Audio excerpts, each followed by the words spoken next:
तो दोस्तों स्वागत है आप लोग का Q&A विद सत्यम में। दोस्तों एएलपी टेक्नीशियन के लिए दोस्तों मैं आप लोगों के लिए साइंस करा रहा था, जिसमें दोस्तों आपका केमिस्ट्री का पार्ट 2 है। टोटल मैं 1000 केमिस्ट्री की क्वेश्चन कराने वाला हूं। आपने अभी तक फिजिक्स की क्लास नहीं देखी तो फिजिक्स की क्लास भी देख सकते हैं, उसके 1000 क्वेश्चन कराने वाला हूँ। केमिस्ट्री की क्लास नहीं देखी तो उसकी भी 1000 क्वेश्चन कराने वाला हूँ। टोटल आपके 3000 क्वेश्चन मैं आपको कराने वाला हूँ, जो आपकी साइंस से होने वाले हैं। तो आपको पता है साइंस एएलपी टेक्नीशियन में 20-20 नंबर की पूछी जाएगी, तो आपके लिए साइंस बहुत ही मोस्ट इंपॉर्टेंट रहने वाली है। चलिए आप इसका आज का पार्ट 2 है तो इसको स्टार्ट करते हैं। आप डेली आपका 9 बजे, आपका 3 बजे और आपका शाम के 6 बजे, ये मॉर्निंग AM ये PM पे आपका दोस्तों वीडियो आता है। सुबह फिजिक्स आएगी, इसके बाद आपका केमिस्ट्री और बायो, तो आपको डेली देखना है। तो चलिए दोस्तों स्टार्ट करते हैं। जिंक तथा लेड कॉपर की अपेक्षा, आंसर आपको पता है तो साथ में कमेंट भी करते चलिएगा। अब यहाँ पर पूछा जिंक तथा लेड कॉपर की अपेक्षा में कम क्रियाशील होते हैं या अधिक क्रियाशील होते हैं, सामान्य क्रियाशील होते हैं। तो ये देखिए ये होते हैं अधिक क्रियाशील। क्या दोस्तों, ये अधिक क्रियाशील होते हैं। जिंक तथा लेड कॉपर की अपेक्षा में ये सबसे अधिक क्रियाशील होते हैं। चलिए अगला क्वेश्चन है, अंगूर का किण्वन करना एक क्या है। देखिए अंगूर का किण्वन करना एक क्या है, ये कौन सी अभिक्रिया है। ये बहुत ही क्वेश्चन बनते हैं आपके पेपर में दोस्तों। इसमें सारे एक्सपेक्टेड क्वेश्चन भी लिए जा रहे हैं और प्रीवियस ईयर के भी क्वेश्चन आपको लिए जा रहे हैं। तो ये देखिए अगर इसकी बात करें तो अंगूर का किण्वन करना एक रासायनिक अभिक्रिया है, रासायनिक परिवर्तन है। क्योंकि दोस्तों अंगूर से अगर आप किण्वन कराएंगे तो आपका जो है अंगूर सूख कर जो मुनक्का आपने देखा होगा तो मुनक्का बन जाएगा, तो वो आपकी उसके बाद आप उसको जो फिर से अंगूर में नहीं परिवर्तित कर सकते हैं, तो ये आपकी एक केमिकल रिएक्शन हो जाएगी। चलिए अगला क्वेश्चन, मैग्नीशियम के रिबन के दहन होने पर किस प्रकृति का लव उत्सर्जित होता है। जो मैग्नीशियम का रिबन होता है जब ये जलता है तो ये किस प्रकृति का लव, जो इसकी लव होती है मतलब वो किस प्रकार की उत्सर्जित होती है। तो ये जो आपकी होती है ये आपकी श्वेत चमकदार, कैसे चमकती है, श्वेत चमक मतलब सफ़ेद चमक होती है इसकी। ये आपको बहुत ही क्वेश्चन इंपॉर्टेंट है आपका, ये किस प्रकार से होती है, सफ़ेद। चलिए सिरका में कौन सा अम्ल पाया जाता है। तो सिरका की बात करें तो देखिए सिरका में कौन सा अम्ल होता है। सिरका में आपका एसिटिक अम्ल, कौन सा एसिटिक अम्ल होता है, तो ये भी इंपॉर्टेंट है। एसिटिक अम्ल दूध दही में कौन सा होता है आपका लैक्टिक अम्ल, तो ये भी नींबू में आपका सेट्रिक अम्ल। चलिए अगला क्वेश्चन आपका, निम्न में से कौन विजातीय यौगिक है। तो विजातीय यौगिक की बात करें तो इनमें से कौन सा आपका एक विजातीय यौगिक है, तो ये प्लास्टर ऑफ पेरिस। क्या दोस्तों, प्लास्टर ऑफ पेरिस। चलिए अगला देखते हैं, नींबू के रस का पीएच मान लगभग होता है। तो देखिए नींबू के रस का पीएच मान लगभग कितना होता है। तो यहाँ पर देखिए दोस्तों ये आपका अम्ल होता है। क्या दोस्तों, ये आपका अम्ल होता है। तो यहाँ पर ऑप्शन इस प्रकार से हैं आपका, देखिए ये अम्ल आपका, ये तो क्षार हो गया और यहाँ पर ये अम्ल है, बाकी ये भी क्षार है आपका, ये भी क्षार है, तो यानी कि ऑप्शन बी सही हो जाएगा। ये एसिड का नींबू का कितना अम्ल पीएच मान होता है, लगभग 2.2 के करीब होता है। चलिए अगला क्वेश्चन है, आप इस प्रकार से भी ऑप्शन एलिमिनेट कर सकते हैं। क्वेश्चन है, मधुमक्खी के डंक मारने पर किस पदार्थ से उपचार करना लाभकारी होगा। अगर मधुमक्खी डंक मारेगी तो आपके शरीर में वो फार्मिक एसिड छोड़ देगी। कौन से दोस्तों, फार्मिक एसिड, और ये चींटियों के भी डंक में होता है, तो ये आपको याद रखना है। तो अब इसमें लाभकारी, क्या लाभकारी होगा, तो देखिए ये लाभकारी होगा आपका बेकिंग सोडा। क्या दोस्तों, अगर आप मधुमक्खी काटती है तो वहाँ पर बेकिंग सोडा यूज़ कर सकते हैं।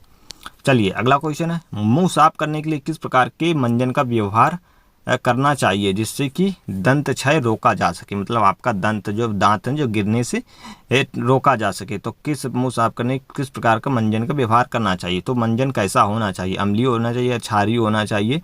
तो ये देखिए ये होना चाहिए आपका क्षारीय मंजन। कौन सा दोस्तों, क्षारीय मंजन। अगर बेस नेचर का है तो आपका मंजन कोई प्रॉब्लम नहीं होगा। अगर अम्लीय मंजन से आप मंजन कर रहे हो तो आपके दांत बहुत ही जल्दी गिर जाएंगे। चलिए अगला क्वेश्चन है आपका, निम्न में से कौन अधातु विद्युत का सुचालक है। तो देखिए विद्युत का सुचालक की बात करें तो निम्न में से कौन सा धातु विद्युत का सुचालक है। यहाँ पर देखिए सुचालक की बात करी है तो देखिए विद्युत का सुचालक है। हाँ तो चलिए विद्युत का सुचालक आपका देखिए ग्रेफाइट है। क्या दोस्तों, विद्युत का सुचालक है जो आपका अधातु यहाँ पर पूछा है। तो यहाँ पर देखिए ये सारे आपका कॉपर मेटल है, ये भी मेटल है, और ये तो आपका नॉन मेटल है, लेकिन ये आपका जो है ये सॉरी कॉपर आपका मेटल है, ये सारे नॉन मेटल हैं। लेकिन यहाँ पर देखिए ग्रेफाइट है जो आपका नॉन मेटल होते हुए भी विद्युत का सुचालक है। चलिए आपका ग्रेफाइट जो आपका पेंसिल में होता है। चलिए अगला क्वेश्चन है, निम्नलिखित में से कौन धातु को चाकू से काटा जा सकता है। तो ये क्वेश्चन कई बार आपका पूछा गया है। तो चाकू से आप किससे काट सकते हैं, तो आप किसे काट सकते हैं, ये किसका सिंबल है, ये आपका सोडियम का है। तो ये आपका सोडियम ये हो गया। सोडियम का परमाणु क्रमांक कितना होता है आपका 11। चलिए यहाँ पर देखिए मैग्नीशियम के जलने पर कैसी ऊष्मा उत्पन्न होती है, तो ये आपकी सफ़ेद कलर की ज्वाला उत्पन्न होती है। तो ये भी आपसे क्वेश्चन बन सकता है। अगला क्वेश्चन है आपका जस्ता के अयस्क हैं, तो देखिए जस्ता के इनमें से कौन से अयस्क हैं, तो अयस्क भी आपसे पूछ सकता है। तो देखिए जस्ता के आपका जिंक ब्लेड, क्या दोस्तों जस्ता के अयस्क आपके जिंक ब्लेड है। ये आपका किसका, एल्यूमिनियम का अयस्क है। ये कई बार आपसे पूछा गया, एल्यूमिनियम का अयस्क है जिंक बॉक्साइड। चलिए अगला क्वेश्चन, एल्यूमिना का विद्युत अपघटन करने पर एनोड पर कौन सी गैस जमा होती है। तो देखिए एल्यूमिना का विद्युत अपघटन करने पर एनोड पर कौन सी गैस जमा होती है, तो ये आपकी कौन सी गैस हो जाती है, तो ये आपकी देखिए ऑक्सीजन गैस। कौन सी दोस्तों, ऑक्सीजन गैस है जो आपकी एनोड पर जमा हो जाती है जब एल्यूमिना पर विद्युत अपघटन करते हैं। चलिए अगला क्वेश्चन है आपका, इस्पात में कितना प्रतिशत कार्बन होता है। इस्पात में आपका जो है कितना प्रतिशत कार्बन होता है, तो इस्पात में कार्बन की बात करें तो ये आपका होता है 2%। कितना दोस्तों, 2% आपका कार्बन होता है। चलिए अगला क्वेश्चन है, कौन सी धातु है जो अधिक ताप पर भी ऑक्सीजन से अभिक्रिया नहीं करती है। ये देखो कौन सी धातु की बात करिए जो ज़्यादा ताप भी होगा तब भी ऑक्सीजन से अभिक्रिया नहीं करती है, तो ये आपके ऑप्शन है। तो ये जो आपकी कौन सी धातु, ये आपकी सोना है। सोना जो आपकी ऑक्सीजन से अभिक्रिया नहीं करती है, कितना भी ताप कर दिया जाए लेकिन ये ऑक्सीजन से अभिक्रिया नहीं करती है। अगला क्वेश्चन है, कौन सा धातु जल में डालने पर तैरने लगता है। अब यहाँ पर देखिए जल में डालेंगे तो वो धातु मतलब मेटल होने के बाद भी वो जल में तैरने लगेगा, तो वो कौन सा धातु है, तो ये देखिए आपका कैल्शियम है। क्या दोस्तों, कैल्शियम है जो आपका, इसको जल में डालेंगे मेटल होने के बाद भी ये तैरने लगेगा। चलिए अगला क्वेश्चन है, एक धातु के टुकड़े से पतले तार खींचे जा सकते हैं। एक धातु के टुकड़े से पतले तार खींचे जा सकते हैं, यह धातु के किस गुण धर्म के लिए उत्तरदायित्व है। तो किस धर्म के लिए, गुण धर्म के लिए उत्तरदायित्व है एक पतले टुकड़े से तार में तो तार खींचे जा सकते हैं। तो ये आपका देखिए तन्यता की, उसकी तन्यता कितनी है, तो इसी प्रकार से अगर उसकी तन्यता ज़्यादा है तो और भी पतला तार खींचा जा सकता है, अगर कठोरता है तो वो आपका टूट जाएगा। चलिए अगला क्वेश्चन है, इनमें से कौन सी अधातु चमकीला है।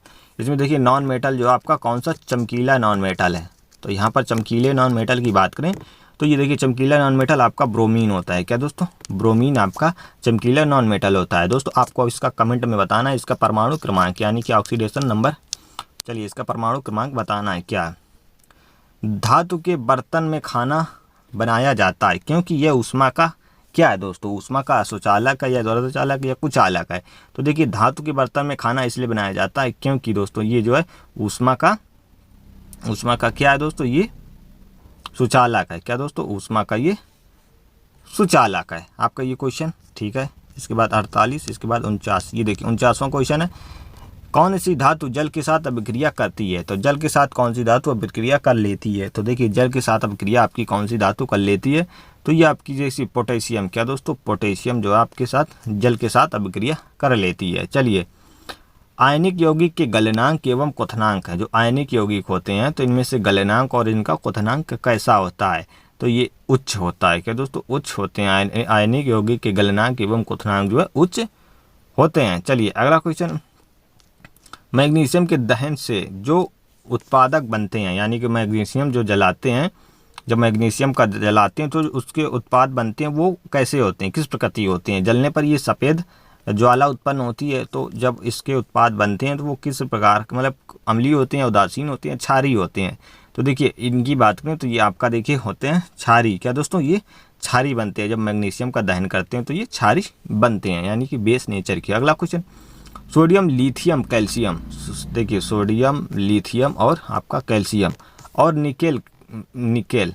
तो निकेल में से किस धातु को आप चाकू से काटा जा सकता है। तो क्वेश्चन आपके किसी प्रकार से घुमा के पूछ सकता है लेकिन आपका आंसर एक ही रहने वाला है। तो कौन सा आपका सोडियम है यानी कि सोडियम को है जो आप चाकू से काट सकते हैं। चलिए अगला क्वेश्चन है, आभूषण बनाने वाला, जो आभूषण बनने वाला सोना होता है, जो जिससे आभूषण बनता है तो वो जो आपका कितने कैरेट का होता है। यहाँ पर कुछ इस प्रकार से दिया गया, तो इनमें से वो कितने कैरेट का होता है। तो दोस्तों आपका ये है 22 कैरेट का होता है। जिससे आपके आभूषण बनते हैं वो 22 कैरेट का होता है। प्योर गोल्ड आपका 24 कैरेट का होता है। आपका जब कुछ भी बनता है आभूषण तो 22 कैरेट का बनता है। चलिए अगला देखते हैं, सिल्वर तथा कॉपर ऊष्मा के। देखिए सिल्वर और कॉपर मतलब आपका सिल्वर और कॉपर जो है ऊष्मा के क्या है, सबसे अच्छे चालक होते हैं या कुचालक होते हैं। तो देखिए सिल्वर की बात करें और ये कॉपर जो ये आपके यहाँ सबसे अच्छे चालक होते हैं। क्या दोस्तों? सबसे अच्छे चालक होते हैं ऊष्मा के, ये सिल्वर, और सबसे अच्छी की बात करें तो आपका सिल्वर होता है।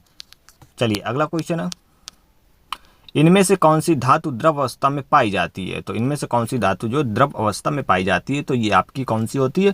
तो ये आपकी मरकरी होती है। क्या दोस्तों? मरकरी, आपका जो Hg होता है मरकरी, तो ये आपकी जो है द्रव अवस्था में पाई जाती है। लेकिन दोस्तों ये द्रव अवस्था में पाई जाती है और मेटल भी है। क्या दोस्तों? ये मेटल के साथ ये द्रव अवस्था में पाई जाती है। तो यही धातु है जो मेटल के साथ द्रव अवस्था में पाई जाती है। इसीलिए इसको आपका देखते हैं, इसके थर्मामीटर में भी इसका उपयोग किया जाता है। अगर दोस्तों इसकी शरीर में दिखता हो जाए तो इसकी जो है मतलब शरीर में पहुंच जाए तो आपका मिनी माटा जो रोग होता है इसी के चलते होता है। तो ये भी आपको याद रखना है। चलिए अगला क्वेश्चन, निम्न में से किस धातु को किरोसिन में डुबा कर रखा जाता है? मतलब केरोसिन यानी कि मिट्टी का तेल, तो मिट्टी के तेल में किसको डुबो कर रखा जाता है?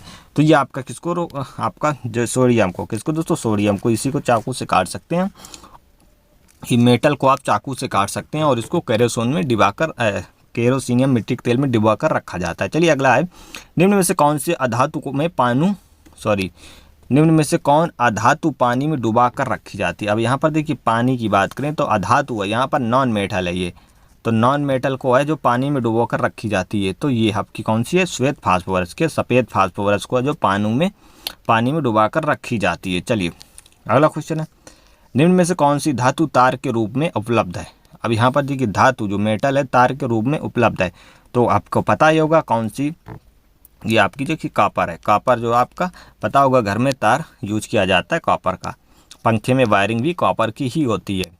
अगला क्वेश्चन, भूपर्पटी में स्वतंत्र अवस्था में पाई जाने वाले धातुएं निम्नलिखित में से कौन सी हैं? तो भूपर्पटी में जो स्वतंत्र अवस्था में पाई जाती हैं इनमें से कौन सी धातु हैं, यानी कि कौन सी धातुएं हैं? मेटल। तो ये देखिए कौन सी आपकी Ag है। Ag क्या होती है? आपकी सिल्वर, यानी कि चांदी। चलिए अगला क्वेश्चन है, निम्न में से कौन अधातु है? तो अब यहाँ पर आपको बताना है कौन सा एक अधातु है, यानी कि कौन एक नॉन मेटल है। तो आपका ये मेटल है और आपका ये भी मेटल है, लेकिन हाइड्रोजन आपकी मेटल, ये आपका नॉन मेटल है। तो ये देखिए कोबाल्ट आपका मेटल, ये भी मेटल। तो दोस्तों ये आपके 60 क्वेश्चन आपके समाप्त होते हैं। तो अगर आप कमेंट करके बताएं 30 क्वेश्चन में आपने कितने क्वेश्चन सही हैं, कितने क्वेश्चन आपको पता थे, जरूर कमेंट करके बताइएगा।